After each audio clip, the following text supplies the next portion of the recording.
Hello and welcome to your Men's Health Concerns audio lecture. The objectives for this audio lecture will include the following: discussing barriers to health issues specific to men, understanding the risks and preventative measures, knowing what treatment options are available and nursing interventions for each, and defining the role of nursing in men's health. Today we are focusing on the issues with men's health. The issues in men's health have increasingly become more and more important. When it comes to men taking charge of their health, they often ignore it or wait until it is emergent to seek out care. Men generally do not like going to the physician or provider and are less likely than women to seek out preventative care. From infancy to old age, women are simply healthier than men. Out of the 15 leading causes of death, men lead women in all of them except Alzheimer's disease, which many men don't live long enough to develop. Although the gender gap is closing, men still die 5 years earlier than their wives on average. While the reasons are partly biological, men's approach to their health plays a role too. Most men's thinking is this: if they can live up to their roles in society, then they're healthy. As men age, the occurrence and/or risk for certain health issues becomes more prominent. Although these are not necessarily preventable, if found early enough, they are treatable and can be managed to allow for a better quality of life. I'm going to discuss a few of the most prominent health concerns, from cancer to erectile dysfunction, and discuss the pathophysiology and treatment and prevention options for each. Current statistics indicate that about 30 million men experience erectile dysfunction, and more than half of men 40 to 70 years of age are unable to attain or maintain an erection. The physiology of erection and ejaculation is complex, and it involves the parasympathetic and sympathetic components. This flow chart is specific to the parasympathetic and sympathetic components. Erectile dysfunction has both psychogenic and organic causes.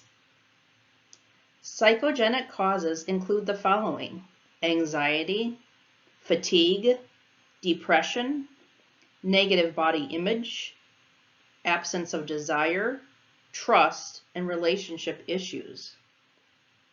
Organic causes take in cardiovascular disease, endocrine disorders such as diabetes, pituitary tumors, thyroid problems. Other organic causes can affect the liver, such as cirrhosis, chronic kidney disease, and hematologic conditions.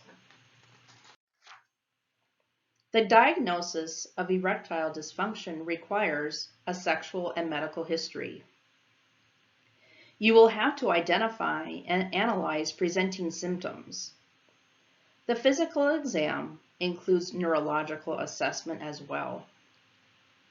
You need to acquire a comprehensive list of all medication your patient is currently taking, and that includes prescribed and over-the-counter. Asking the questions regarding alcohol and drug use, and that includes recreational drug use, especially in younger men.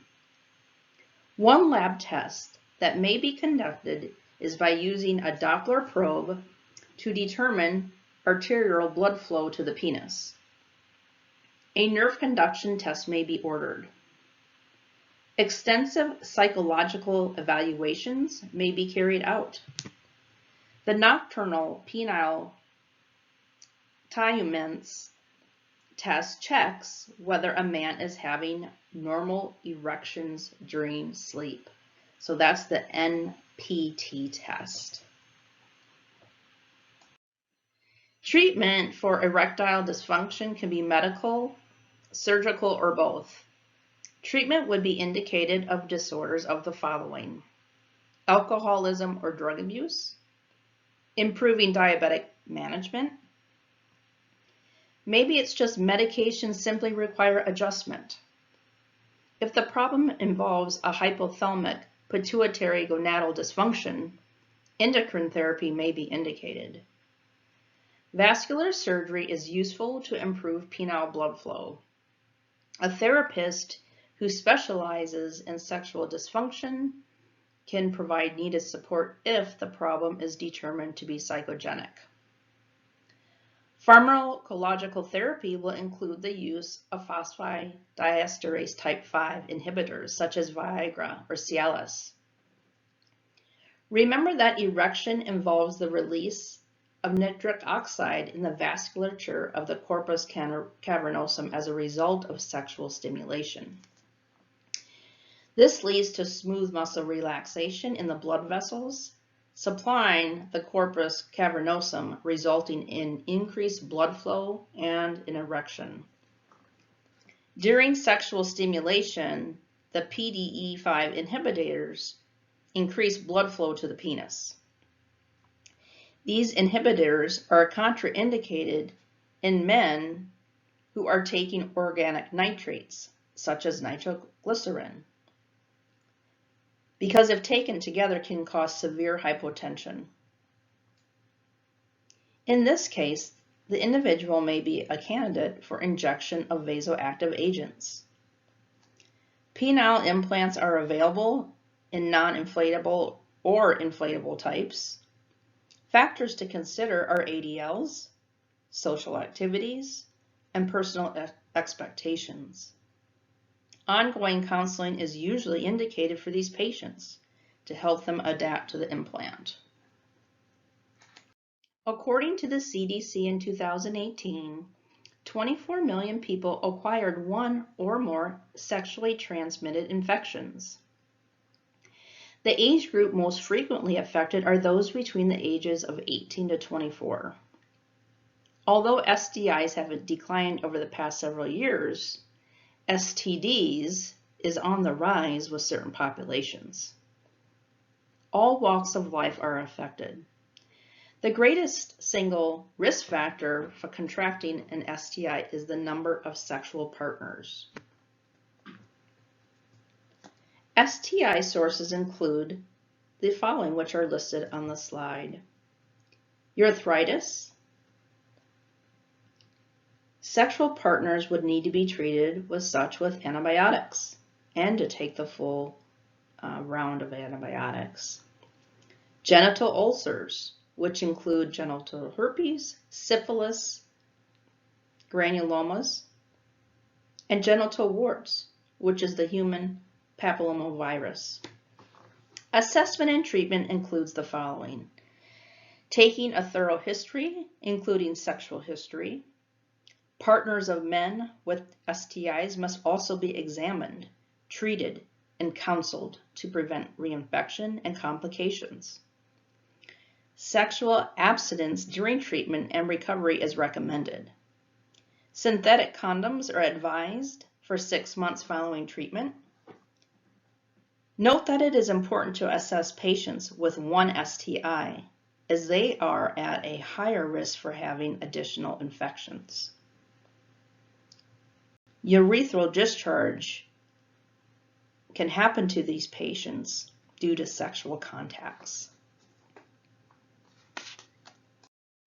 Benign prostatic hyperplasia is a non-cancerous enlargement or hypertrophy of the prostate. BPH is prominent in 25% of men who are 40 years old.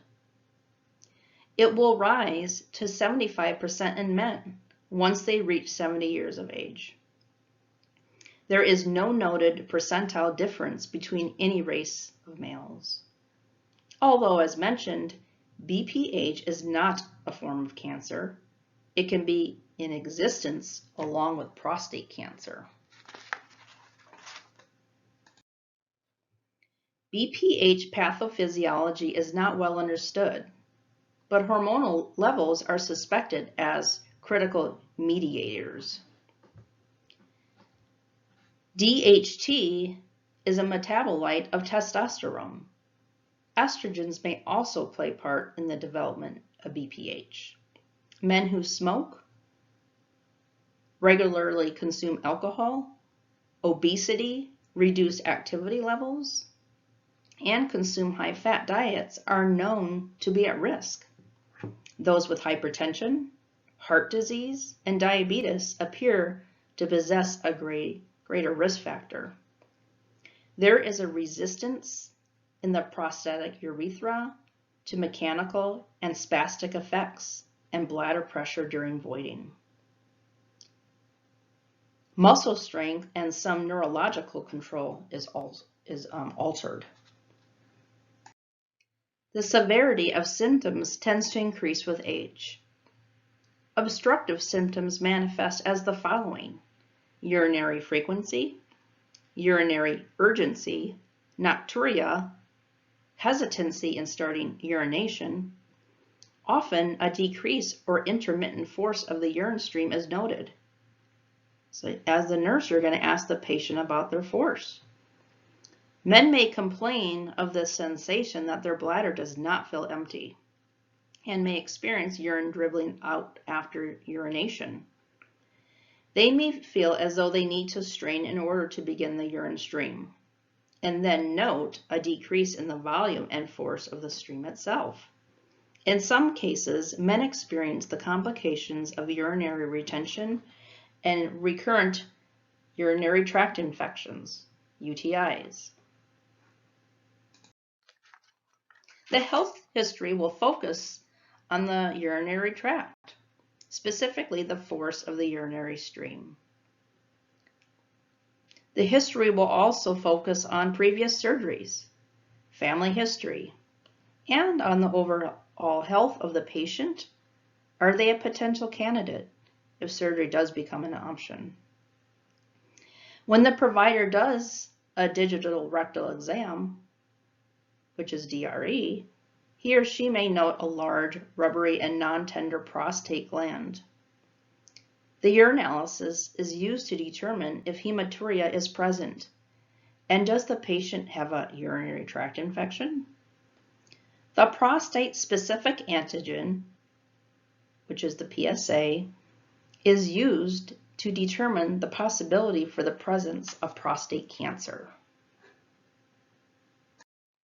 The choice of treatment options is dependent on the severity of symptoms, the cause of the disease, the severity of the obstruction, and the patient's condition. The goals of medical management, whether they are pharmacological or surgical, are the following: to improve quality of life, to improve urine flow, to relieve obstruction via bladder irrigation, prevent disease progression, and minimize complications. Pharmacologic therapy will include the use of alpha adrenergic blockers, such as terazosin. These are to relax the smooth muscle of the bladder neck and prostate. Hormonal management with anti-androgen agents. These are prescribed to prevent the conversion of testosterone to DHT and to decrease the prostate size. Remember, the DHT stands for the dihydrotestosterone. There are some undesirable side effects at times to these, such as decreased libido, ejaculatory dysfunction, and erectile dysfunction. Although phytotherapeutic agents are not recommended, they are commonly used. These agents are believed to act in a similar fashion to hormonal therapy. They interfere with the conversion of testosterone to DHT. Minimally invasive therapies include TUMT, which stands for transurethral microwave thermal therapy, and TUNA, which stands for transurethral needle ablation.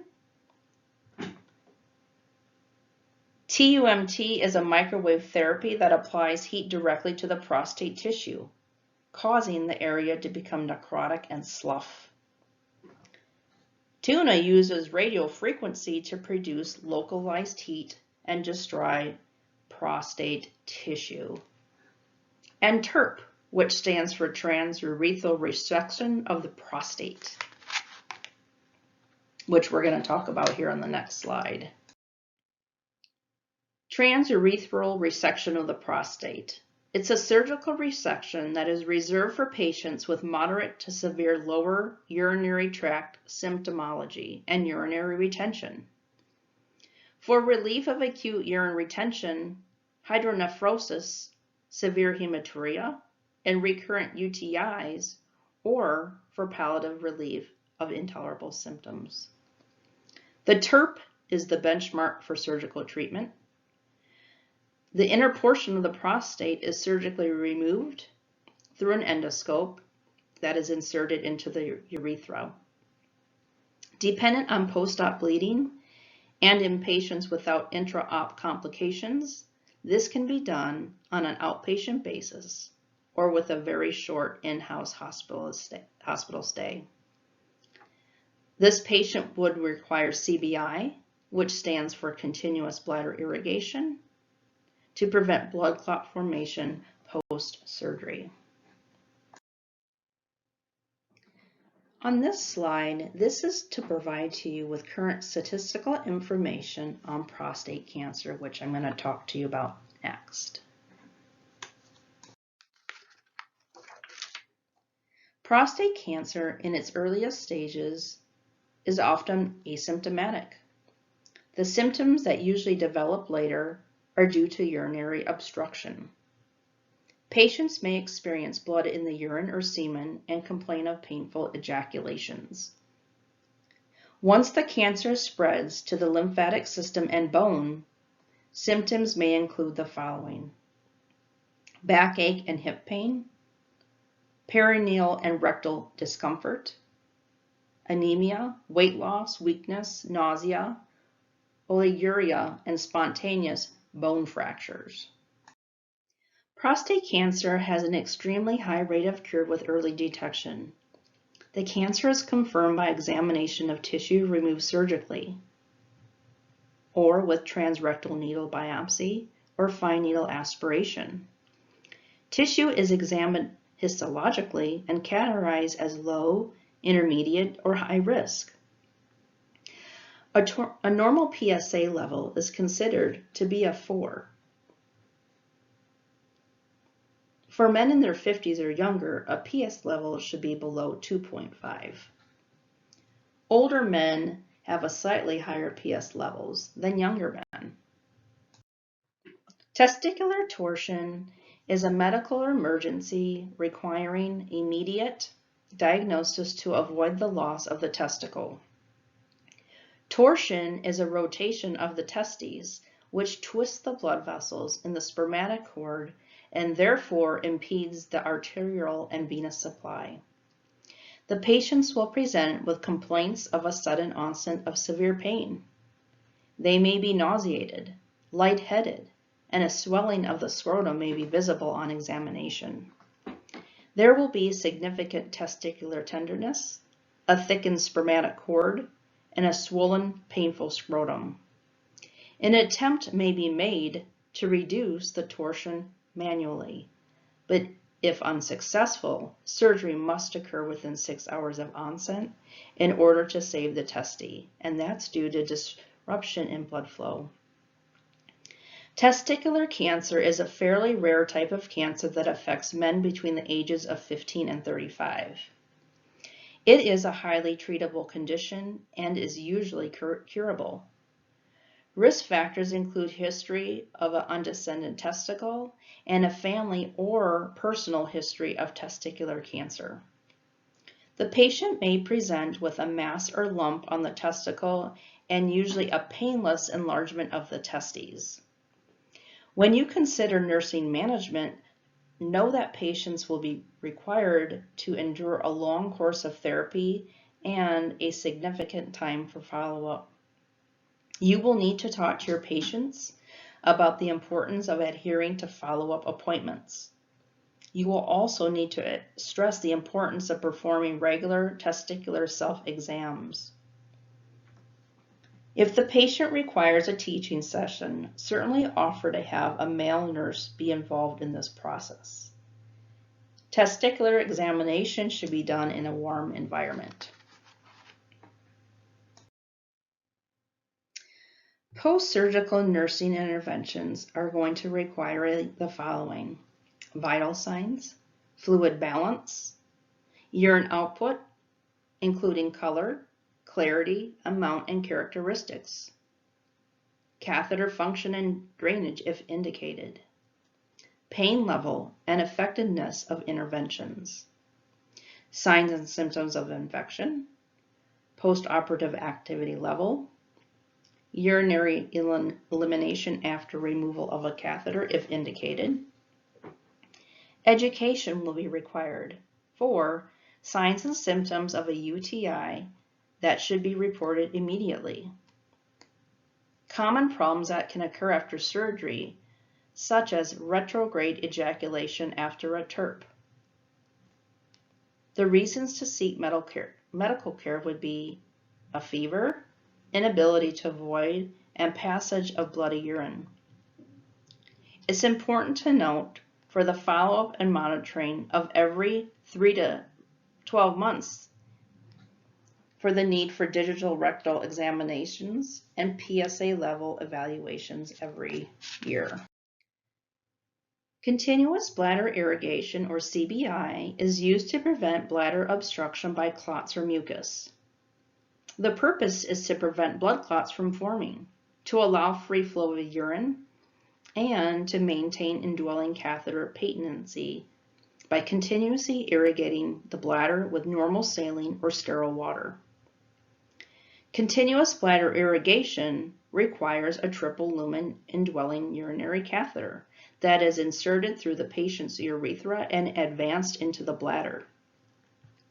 The urinary catheter allows the irrigating solution to flow into the bladder through one lumen and to flow out through a second lumen, as shown in the inset.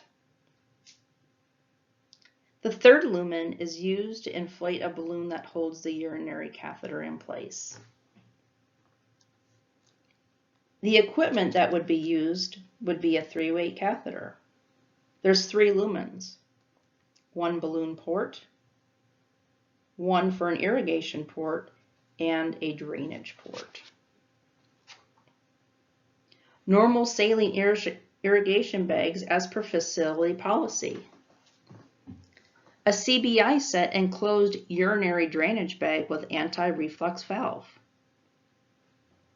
Urinary drainage bag of at least 4,000 milliliters. Alcohol wipes, non-sterile gloves.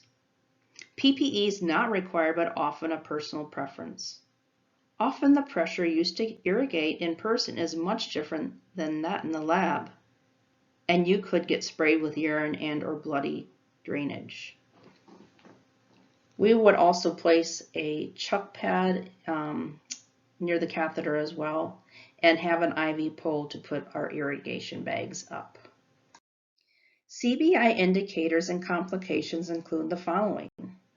Indications are for urinary retention, bladder spasms, blood clots inside the catheter, or pus in the catheter. Other indicators would be after prostate or bladder surgery. Contraindications would be presence of a traumatic injury due to the lower urinary tract. Complications associated with CBI includes the following. Infections, bladder distension, which is blockage of an irrigated bladder that rapidly leads to overdistension, and bladder spasm. That can be a sign of bladder distension, and patients may complain of the urgency to void. Another complication is bladder rupture. Nursing management to care for the patient with CBI is the following. Provider orders would be as follows: CBI to gravity with normal saline to keep free of clots. Nurses need to adjust accordingly. Increase if you notice that this urine is like a Merlot color. Decrease if it's more of a pink lemonade color. Vital signs are assessed every 4 hours. A PRN antispasmodic and strict I&O hourly. Catheter care every shift is required in order to minimize the risk of catheter-related urinary tract infection. Empty the drainage bay frequently, every 1 to 2 hours during bladder irrigation. The bag will fill rapidly and the irrigant will be unable to flow freely if it is not emptied. As a result, the bladder may become overdistended, causing discomfort and possible injury. Make sure the patient is in a comfortable position. Adjust the bed as needed. Make sure the bag is secured to a patient's leg. Any tugging of the catheter can lead to bladder spasms. And patient education. Be sure to include the patient's family or caregiver in your teaching when appropriate. In general, explain that the patient will remain on bed rest throughout the continuous bladder irrigation treatment. Instruct the patient and family to observe the urine for changes in color or for the presence of clots or mucus and to report any changes. Instruct the patient and family to observe the urine flow and amount and report any reduction in flow or amount. Review the signs and symptoms of complications, such as infection. Instruct the patient to notify the provider if any of these signs or symptoms occur. Instruct the patient to drink plenty of water to flush the bladder. Encourage the patient to report any pain to ensure adequate pain relief. Teach the patient and family how to do manual irrigation and to call the provider if the catheter becomes obstructed. Patient concerns and adverse reactions such as continued bladder spasms and decreased total urine output certainly needs a provider's notification. Ongoing nursing management. Note there's a link on the slide that you can click on to view accurate fluid balance charting. Continuing irrigation as necessary depends on the degree of hematuria. Ensure there's adequate supply of irrigant nearby. After each flask is complete, empty urine drainage bag. Record urine output on the fluids balance chart prior to commencement of the next irrigation flask. Documentation includes the following: patient's comfort and pain level, the color and type of drainage, any presence of clots or fragments, their intake and output, interventions required for manual irrigation, maybe there was the use of a bladder scanner, health teaching done with patient and family, catheter care provided should be documented, such as patient comfort, urine color, degree of hematuria, and urine output, also presence of clots, and if any manual bladder irrigation was necessary. Calculating I&Os for CBI. Intake is the amount of irrigation solution allowed into the bladder. Total output is the amount emptied from the collection bag. Urine output is the difference between the two. So in other words, you take total output minus intake, and that is equivalent to urine output. That is known as the true urine output, that equation. Net urine equals the following. It's the total output minus the total fluid in. So in other words, outflow volume should equal or allow for urine production, slightly surpass inflow volume. If inflow volume exceeds the outflow volume, suspect bladder rupture or renal damage and notify the provider immediately. Nursing management and troubleshooting. Drainage out is less than irrigation infused. Stop the irrigation and recalculate I&O. Ensure that tubing is not kinked or looped below bladder level. Palpate bladder for distension. Use bladder scatter if available to facilitate genitourinary assessment as per your unit's routine. If obstruction is suspected, gently manual irrigation may be required as provider orders. Cleanse the catheter opening with chlorhexidine. Use nothing smaller than a 60 milliliter syringe and sterile saline. Use slow pressure to avoid damaging the bladder wall. Do not force if resistant met. Allow irrigation to flow back freely. Notify provider if previous measures are unsuccessful. Increase bloody drainage or presence of clots. Increase rate of irrigation infusion as per provider orders.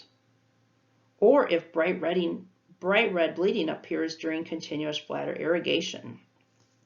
You would then assess for hypovolemic shock by monitoring and measuring their vital signs, checking skin color and moisture, and noting the patient's anxiety level.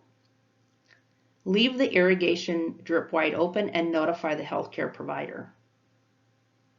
Also, you would notify the healthcare provider if there are large amount of blood or clots. Patient complains of pain. You would complete a pain assessment using the 0 to 10 or visual analog scale. You would palpate the bladder to determine presence of distension.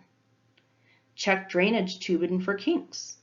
Observe drainage for adequate amount, presence of clots that might be blocking drainage tube, and monitor their eyes and nose. Avoid cold irrigation solution as it may cause bladder spasm.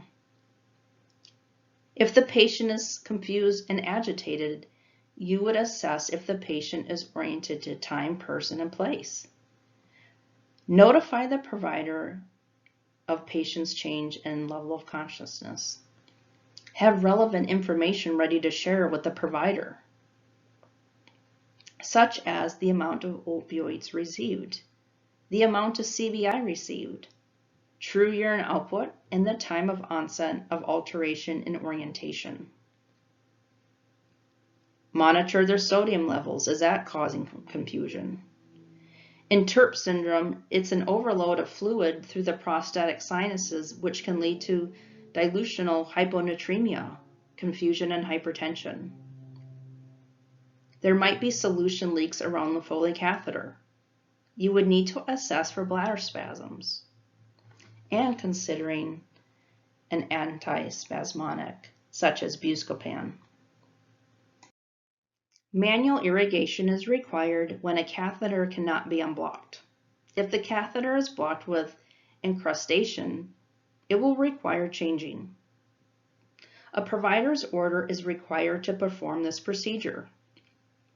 Manual bladder irrigation is used for clearing clot retention rather than clearing the catheter of incrustation.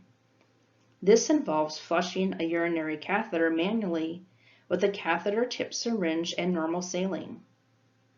It is important to be extra careful when a patient who has had bladder surgery, as increased pressure can cause disruption in the suture lines and lead to urine leakage.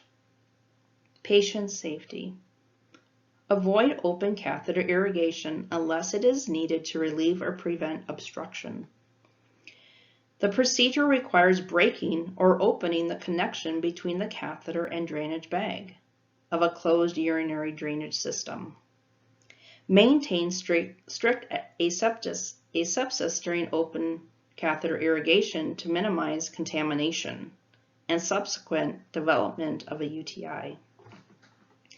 If the patient's bladder is distended, check to see if the flow of the urine to the drainage bag has been blocked.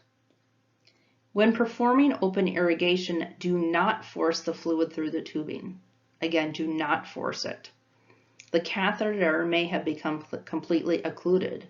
If so, it will need to be changed.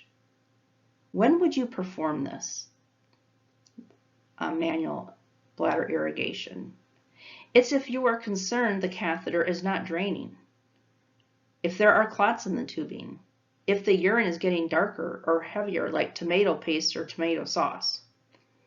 Urine should be more pink or light red where you can see through it. Once a catheter is blocked, the CBI should be discontinued immediately to prevent further bladder filling and discomfort to the patient. Signs of a blocked catheter are the following: no urine flow from the catheter.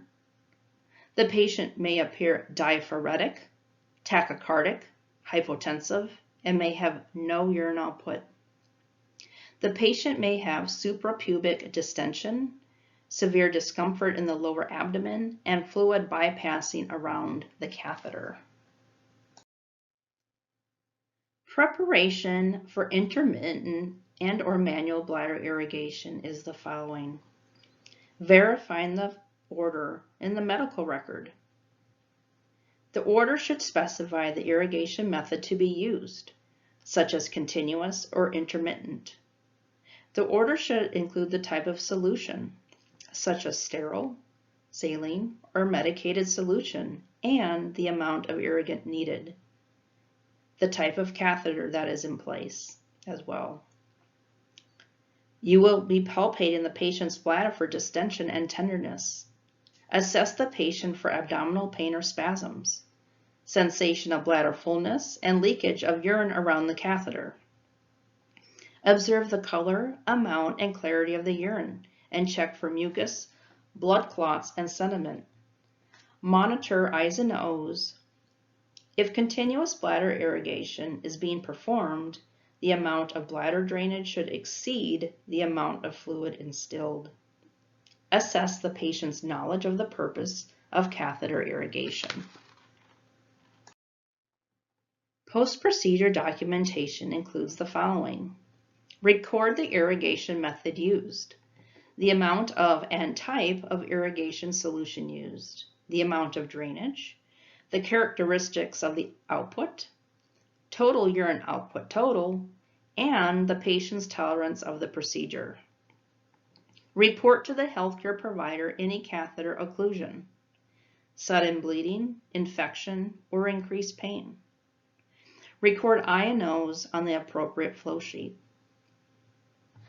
Follow-up for I's and O's includes the following: measure actual urine output by subtracting the total amount of irrigation fluid infused from the total volume drained. Review the I and O flow sheet to verify that the hourly output into the drainage bag is in appropriate proportion to the amount of irrigating solution entering the bladder. Expect more output than the amount of fluid instilled, because the output is increased by the patient's urine production. For an example, if 100 milliliters is irrigated and you have 30 milliliter of urinary output, an output of 130 mils an hour is expected. If output is less, then you would immediately notify the provider.